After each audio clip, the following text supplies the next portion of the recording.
In this video, I'm going to tell you about the Dark and Steel types and why they're two beneficial defensive types in Pokemon Gold, Silver, and Crystal. This will be an analysis on the Steel and Dark types, their stats, pros and cons, moves, and how they do in a typical playthrough. Two of the Steel types happen to be trait evolutions, so we won't count them on the list. So with all that explained, let's jump right into this analysis. Beginning the analysis, we have to cover the Dark and Steel types once more, but with mentioning another type. It goes without saying that the Psychic type was extremely overbearing in Gen 1, having no true weakness along with having powerful moves made Psychic too difficult to handle. That alone was more than enough to warrant two new types to balance Psychic's extreme power. Dark was introduced as a hard counter to Psychic in both offense and defense, though, unlike Steel, it's classified as a special type. Dark resisted itself and Ghost while being immune to Psychic, only being weak to Bug and Fighting. This type did great at balancing out some offense and defense problems, but it was still far from perfect. Dark was strong against Ghost and Psychic while not doing much to itself, Fighting, and Steel. As for Steel, it started off as a primarily defensive type, helping put various other types in check. Steel resisted Bug, Dart, Dragon, Flying, Ghost, Grass, Ice, Normal, Psychic, Rock, and itself, while being immune to Poison, only being weak to Fighting, Fire, and Ground. This type did amazingly at helping with stall strategies, though its offensive power is a bit clunky. Steel was strong against Ice and Rock while not doing much to Electric, Fire, itself, and Water.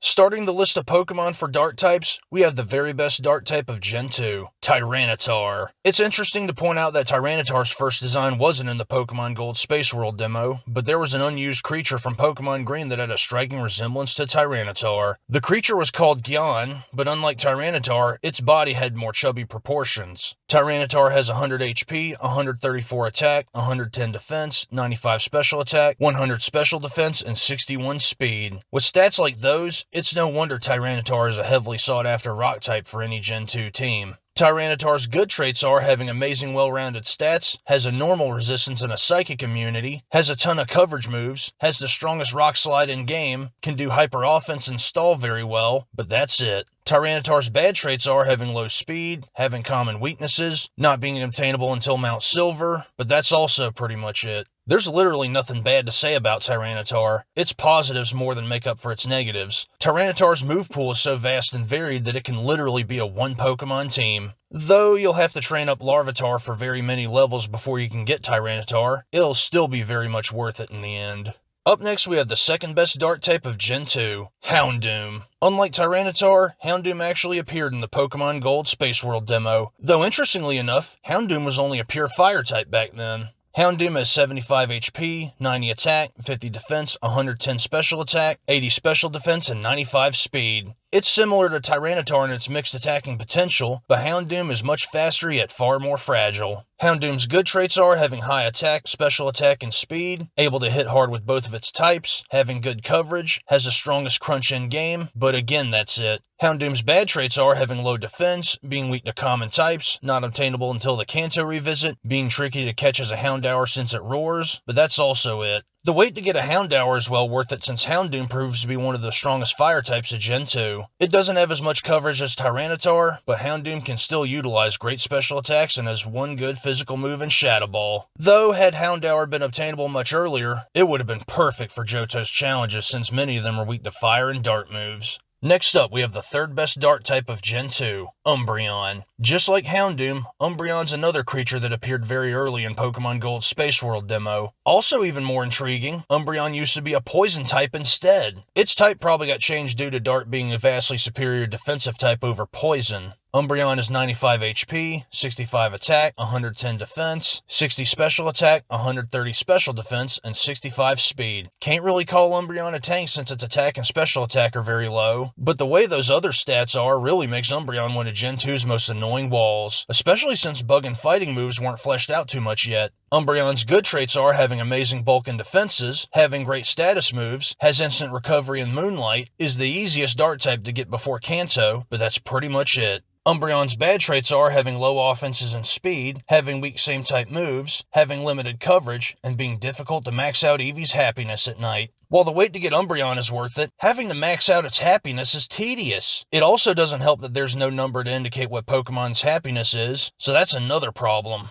Either way, Umbreon still proves to be a capable wall. Having great status moves along with recovery really help Umbreon stand out from many of Gen 2's bulky mons. Up next, we have the second worst Dart type in all of Gen 2, Murkrow. It's another Pokemon to have appeared in the 1997 Space World demo, though Murkrow looked vastly different from its current design. Instead of having a spiky tuft of hair, it had a hat-shaped tuft of hair instead. Murkrow is 60 HP, 85 attack, 42 defense, 85 special attack, 42 special defense, and 91 speed. Those stats might sound like a glass cannon, but with how middling Murkrow's attack and special attack are, it won't last very long against most opponents. Murkrow's good traits are having good offenses and speed, hitting hard with one of its types, having access to Drill Peck via breeding, but again that's it. Murkrow's bad traits are being extremely frail, having weak dart moves, unable to utilize good status moves, and not obtainable until the Kanto revisit. Despite its good traits, Murkrow is still hit or miss. Its frailty makes it easy for opponents to defeat it, making it to where Murkrow can't utilize moves like Haze or Whirlwind too well. You'd be much better off using other flying types like Dodrio, which actually has high physical attack and let it use Drill Peck far better. Even Fearow is much better than Murkrow. At least it has strong moves it can get from the Time Machine trade.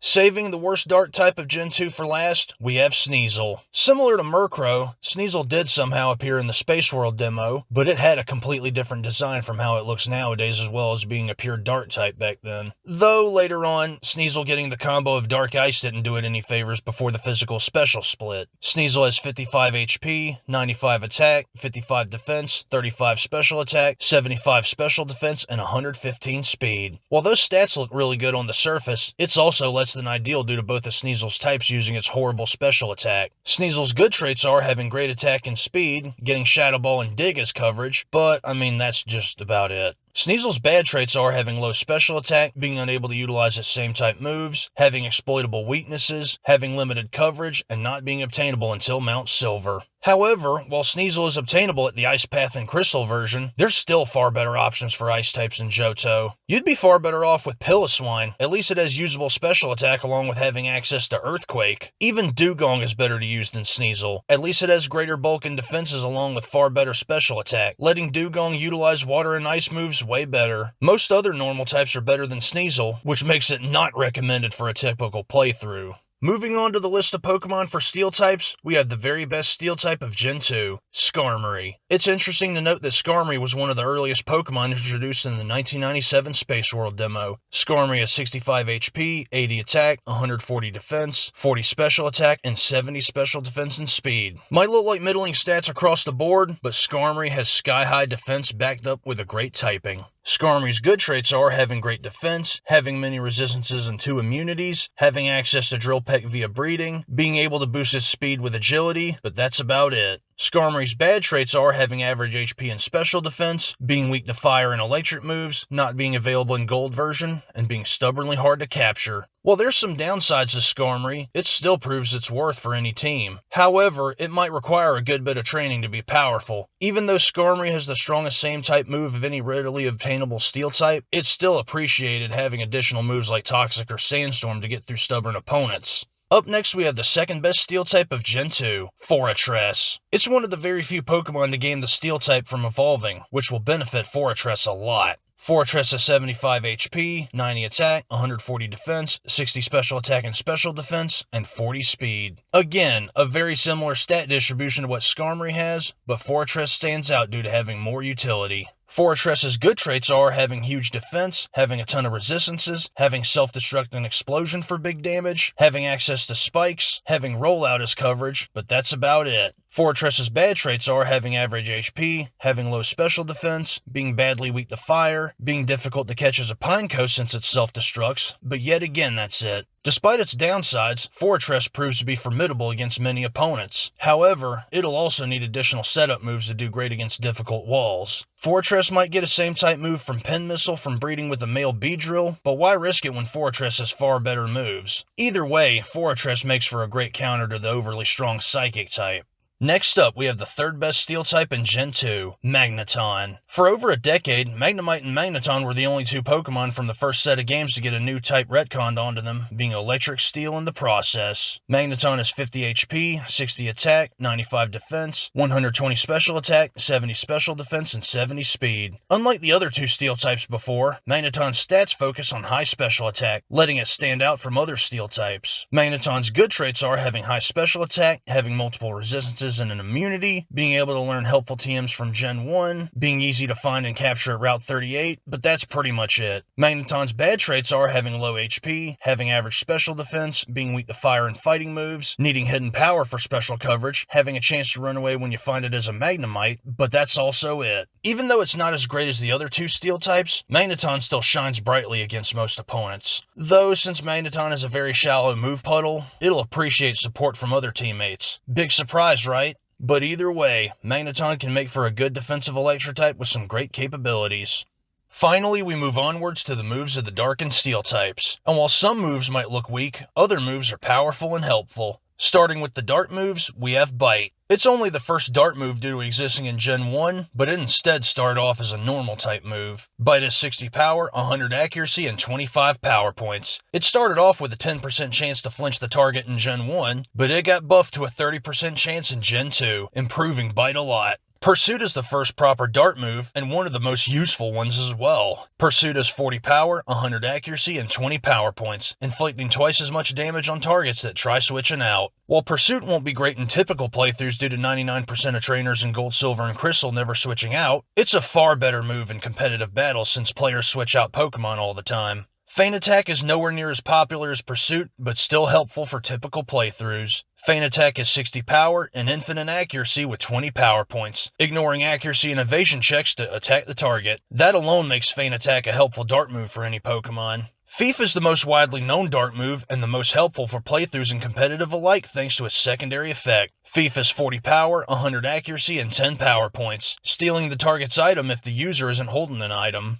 Crunch is the strongest Dart move in all of Gen 2, yet only known by a handful of Pokemon. Though despite that, Crunch can still be known by other Pokemon via breeding. Crunch has 80 power, 100 accuracy, and 15 power points, making getting the move even more worthwhile. Beat Up is the least known Dart move in all of Gen 2, only being known by Sneasel unless passed to other Pokemon via breeding. Beat Up is 10 power, 100 accuracy, and 10 power points, letting the user's teammate come out to attack the target. Moving on to the Steel moves, Iron Tail is the most widely known Steel move, yet the worst due to accuracy. Iron Tail is 100 power, 75 accuracy, and 15 power points. And despite its 30% chance of lowering the target's defense by one stage, you'll rarely get that effect due to Iron Tail missing very often. Steel Wing is the second most known Steel move, and a helpful coverage option for flying types. Steel Wing is 70 power, 90 accuracy, and 25 power points, having a 10% chance to raise the user's defense by one stage. Metal Claw is the least known Steel move, being limited to Scizor and Sneasel unless passed down to a handful of Pokemon via breeding. Metal Claw is 50 power, 95 accuracy, and 35 power points, having a 10% chance to raise the user's attack by one stage.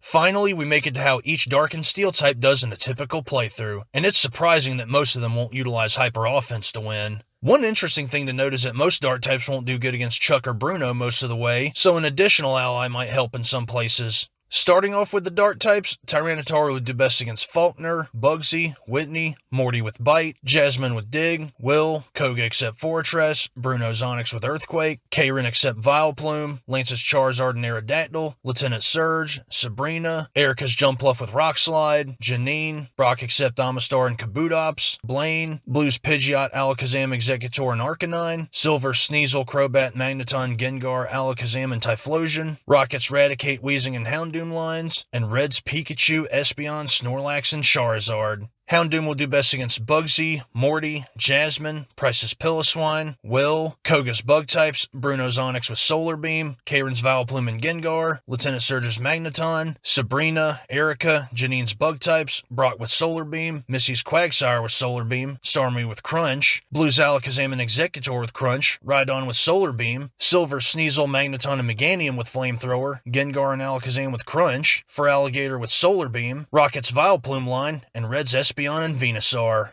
Umbreon will do best against Morty, Price with Toxic, Claire's Kingdra with Toxic, Will, Karen's Umbreon with Toxic, Gengar with Dart moves, Lance's Gyarados with Toxic, Sabrina, Erica's Victreebel with Psychic, Janine with Psychic, Misty's Starmie with Dart moves, Blue's Alakazam and Executor with Dart moves, Gyarados with Toxic, Silver's Sneasel with Toxic, Alakazam and Gengar with Dart moves, Meganium with Toxic, and Red's Espeon with Dart moves, Snorlax and Blastoise with Toxic. I won't mention what best matchups Murkrow and Sneasel have due to both of them not being good enough for typical playthroughs. Drill Peck is the only way for Murkrow to hit any opponents hard, but it's nowhere near as good as it sounds. Fly might give Murkrow a chance to dodge enemy attacks, but the chance of missing will make Murkrow an easy target. As for Sneasel, the only way to utilize its good physical attack is Shadow Ball coverage. Anything Sneasel can do, other Dark types can do so much better, even in offense. That alone makes Sneasel not recommended for a typical playthrough. Moving on to the Steel types, Skarmory will do best against Faulkner, Bugsy, Whitney, Morty, Chuck, Will, Koga except Fortress, Bruno, Karen except Houndoom, Lance's Aerodactyl, Sabrina, Erica, Janine, Brock, Blue's Pidgeot, Alakazam, and Executor, Silver's Sneasel, Crobat, Alakazam, and Gengar, Rocket except Houndoom line, and Red's Espeon, Snorlax, and Venusaur. Fortress will do best against Bugsy, Whitney, Chuck, Price with Rollout, Claire with Rollout, Will, Koga except Fortress, Karen except Houndoom, Lance except Charizard, Sabrina, Erica, Janine, Blue except Arcanine, Silver, Sneasel, Crobat, Gengar, and Alakazam, Rocket except Houndoom line, and Red's Espeon, Snorlax, and Venusaur. Magneton will do best against Faulkner, Bugsy, Whitney, Chuck's Poliwrath, Price except Piloswine, Will except Executor, Koga except Muck, Karen's Murkrow, Lance's Gyarados and Aerodactyl, Sabrina, Erica's Jumpluff, Janine, Brock's Water types, Missy except Quagsire, Blue's Pidgeot, Alakazam, and Gyarados, Rocket's Raticate and Weezing lines, Silver's Sneasel, Crobat, and Alakazam, and Red's Espeon, Snorlax, and Blastoise.